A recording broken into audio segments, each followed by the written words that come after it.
Hello everyone, so in this video we're going to solve experiment 1 from lab 6, counters and sequence reorganizers. Now for this experiment we were required to design a 3-bit decrementing counter using the flip-flops, and then we were required to test our design using Logisim. Now as you know, we've already designed the 3-bit decrementing counter previously in our class, and we arrived to the following solution. So first we established our states, the different states that we have, and we also designed our state diagram, and we ended up with these 8 states. And then since we have 8 states, we also arrived to the conclusion that we need 3 flip-flops since we have 8 states, and to be able to get the number of flip-flops, we use the equation log 2, and since we have 8 states, so it was log 2 8, and that's how we got 3. And after that, also if you remember, we then converted the state diagram into a truth table that will show us the Q and Q next. So the output, the current state, and the next state, which is the output for every flip-flop that we have. And since we have 3 flip-flops, we had to do a truth table for Q0, Q1, and Q2.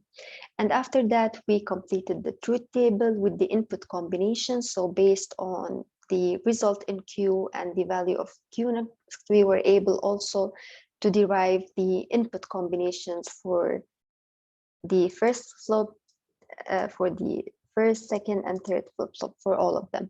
And after that, we used K-map and found the expression for D2, D1, and D0, and we arrived to the following expression. And then after that, we started drawing our design. So now if we look carefully, so we have 3 flip-flops, and then each flip-flop, because it's D flip-flop, they have 1 input and 1 output. And now also each one has a clock, and since we are dealing with synchronous design, then all of them are connected to one clock. So we took the same exact design and we implemented using Logisim. So now we have to also test it. Now this is how our design will look like in Logisim. So it's exactly the same. We just went through the gates folder and we took the gates that we need, and also we went to the memory folder and we also used 3D flip-flops, and then we connected everything based on our expression for D2, D1, and D0. So let's trace it really quickly so I will understand what's happening. So the first thing that we did is to have the 3 D flip-flops. So this is D2, this is D1, and this is D0. And of course, we know that all of them, they have 1 clock, and it's going to be the same clock since they are synchronous. So we connected all the flip-flops to one of the clocks. And now we were asked to also connect the inputs and outputs of each flip-flop. Now, the output is very straightforward. So we added 3 output pins, as you can see. So here is for Q1, Q2, and Q0. Now, one tip for the output pin. Now, if you took one of the output pins here, you will find that the dot is here, like you will connect it here. If you want it to stand up like how I did it here, you will simply just change the facing. So instead of west, you will choose north, and then do you see now the wire will accept from here? Or you can simply just, if you want to keep it as north, for example, like if I want to change this to as it was west, so then I'll have to curve it up. So it doesn't matter really, but it's important that you connect the wire from here, from this dot. So now I don't need this. So after connecting the outputs, everything is set. I just need now to connect my inputs. Now, the inputs, again, were derived from the K-maps. So these are the expressions that I received, and then I just implemented them using the gates and the wires and so on. So now first I started by connecting D0, and D0 is simply connected to Q0 not. So it's the inversion. Again, each D flip-flop will give me the output, as we can see here, and also the inversion of the output. So here, this output is Q0, this is Q0 not, this is Q1, this is Q1 not, this is Q2, and this is Q2 not. So D0 is simply connected to Q0 not. So I just simply connected D0 back to the Q naught, and I was done with the first flip-flop gate. Now flip-flop, yes, so I connected the input. Now I wanna connect the input of the second one. So the input of the second D flip-flop, or D flip-flop 1, has the following expression. So D1 equal to Q1 not ended with Q or not, ORed with Q1 and ended with Q0. So basically, I know now I need 2 AND gates, and also I need 1 OR gate. So that's what I did. I added 2 AND gates and 1 OR gates. Now, of course, remember that you need here 2 inputs, 2 inputs, 2 inputs. So you will change the settings. So from here, you will go to the gate and you will change the number of inputs based on what's required. By default, it's going to be 5. So we are required to change it to 2, and that's what I did. And all of them to 2, and then I simply just connected. So the first AND gate accepts Q1 not, so that's what I did, Q1 not.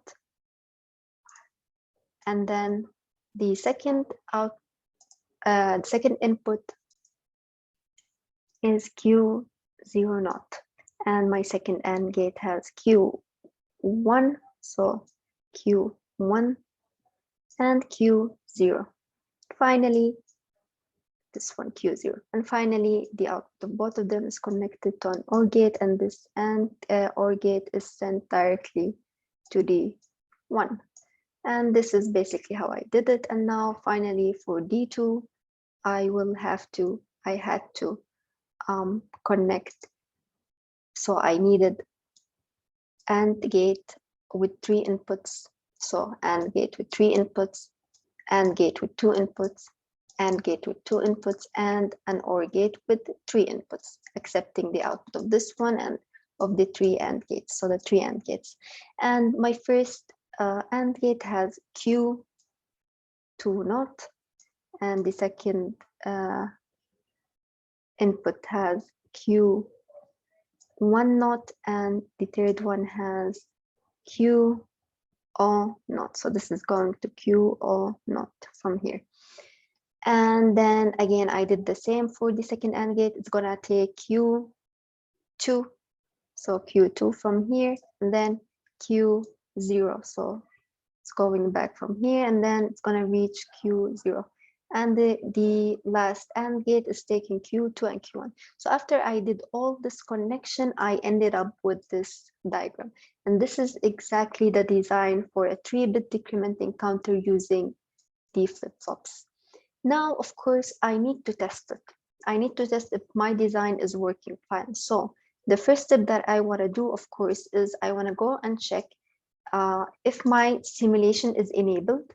And now I want to also, since I'm dealing with clock, there's 2 ways. It's either you're going to click on the clock, so you will change just to simulation and click on it manually, and then you'll start seeing the changes, or you can tick on ticks enabled, which will allow the clock to work automatically. And then you can also change the tick frequency. So how fast do you want it to work? So I'm just going to keep it 1 Hertz, and I'm going to choose ticks enabled. So what will happen now, since the D flops, if you click on it, you will find that the trigger is rising edge, which means that any changes will happen during the rising edge. So what's the rising edge again? It's when I'm moving from 0 to 1, or from low to high. So in this case, I will notice that there will be some changes. Now let's try to analyze these changes. Again, let's remember the states that we have. So we said we are dealing with a decrementer counter. So we start from 1 0, 1 1 1, and then it's going to decrement to 1 1 0, and then 1 0 1, and 1 0 0, and then it will move to 0 1 1, 0 1 0, 0 0 1, and finally 0 0. And when it reaches the last state, it will always go back, and so on.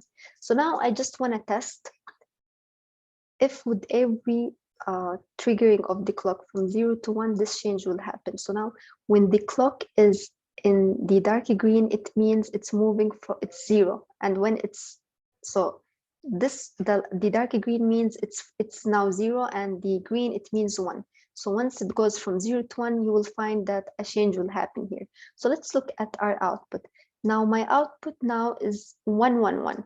Now, when it's triggered, now it should move to the next state, and so on. So it's not very obvious. So let me make the simulation slower so you can notice the difference.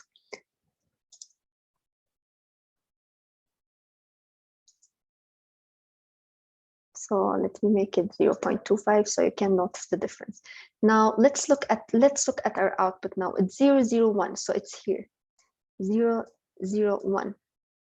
So now I expect that my next state should be 0 0 0. So now do you see my next state is 0 0 0. Now I'm here, so I expect that my next state will be 1 1 1, and that's true. And it's changing from one state to another after each clock tick.